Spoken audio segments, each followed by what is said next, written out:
Hello everyone, Light India channel আপোনালোক সকলোকে স্বাগতম জনাইছো। আশা কৰিছো আপোনালোক সকলোৱে ভালে আছে, ময়ো ভালে আছো। আজি মই আপোনালোকৰ বাবে ৭৮ সংখ্যক স্বাধীনতা দিৱসৰ এখন ভাষণ লৈ আহিছো। আৰু মই আগতেও কেইবাটাও স্বাধীনতা দিৱসৰ ভাষণ আৰু ৰচনা দি থৈছো, লগতে কুইজ কেইটামানো দি থৈছো। আপোনালোকে যদি সেইকেইটা ভিডিঅ' চোৱা নাই তেন্তে চাই ল'ব। বলক তেন্তে দেৰি নকৰাকৈ আজি ভিডিঅ'টোলৈ আগবাঢ়ো। নমস্কাৰ।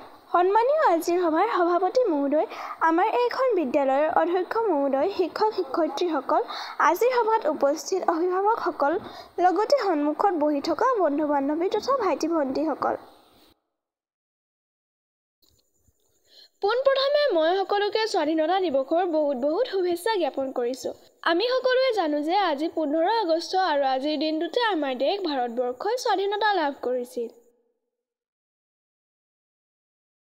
আমি সকলোৱে এজন ভাৰতীয় হিচাপে গৌৰৱান্বিত অনুভৱ কৰা উচিত। আমাৰ ভাগ্যক প্ৰশংসা কৰা উচিত যে আমি এখন স্বাধীন ভাৰতৰ দেশত জন্ম লৈছোঁ।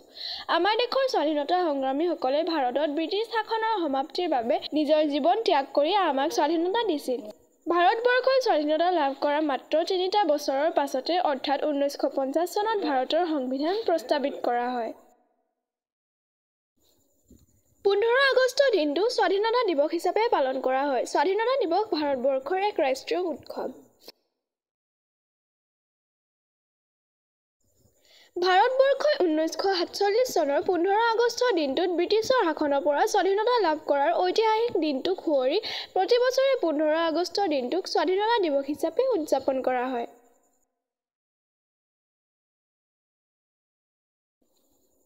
স্বাধীনতা মানে লোকৰ বা আনৰ অধীন নোহোৱা অৱস্থাক বুজায়। যিটো দিনত এখন দেশে স্বাধীনতা লাভ কৰে সেই দিনটোৱে সেইখন দেশৰ স্বাধীনতা দিৱস।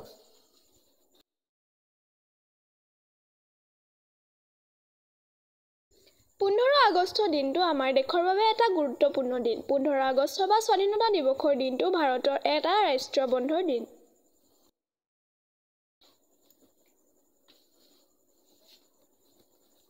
স্বাধীনতা দিৱসৰ মূল কাৰ্যসূচী দিল্লীৰ লালকিল্লাত পালন কৰা হয়। প্ৰতি বছৰে স্বাধীনতা দিৱসৰ পুৱা ৰাজহুৱাভাৱে ব্যক্তিগত ঘৰত, বিদ্যালয়, মহাবিদ্যালয় আদিত পতাকা উত্তোলন কৰা হয়।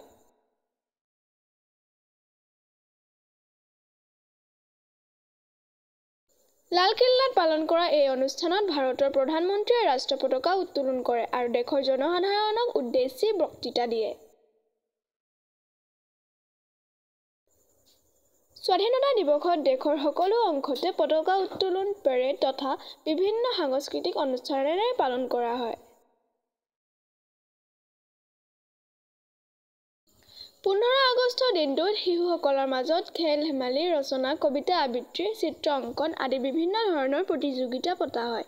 এই দিনটোত প্ৰতিজন নাগৰিকে উৎসৱৰ অনুভূতি আৰু জনসাধাৰণৰ বৈচিত্ৰ্য আৰু ঐক্যৰ প্ৰতি গৌৰৱৰ সৈতে প্ৰতিধ্বনিত হয়।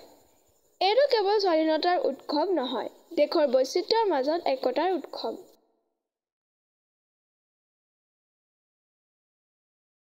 এই দিৱস দেশৰ সকলো নাগৰিকৰ বাবে স্বতন্ত্ৰতা, সমতা আৰু ভাতৃত্ববোধৰ আদৰ্শৰ প্ৰতি নিজৰ আস্থা প্ৰকাশ কৰাৰ সময়। তাতোকৈ অধিক আমাৰ স্বাধীনতা দিৱস আমি সকলো ভাৰতীয় হোৱাৰ গৌৰৱবোধ কৰাৰ সময়।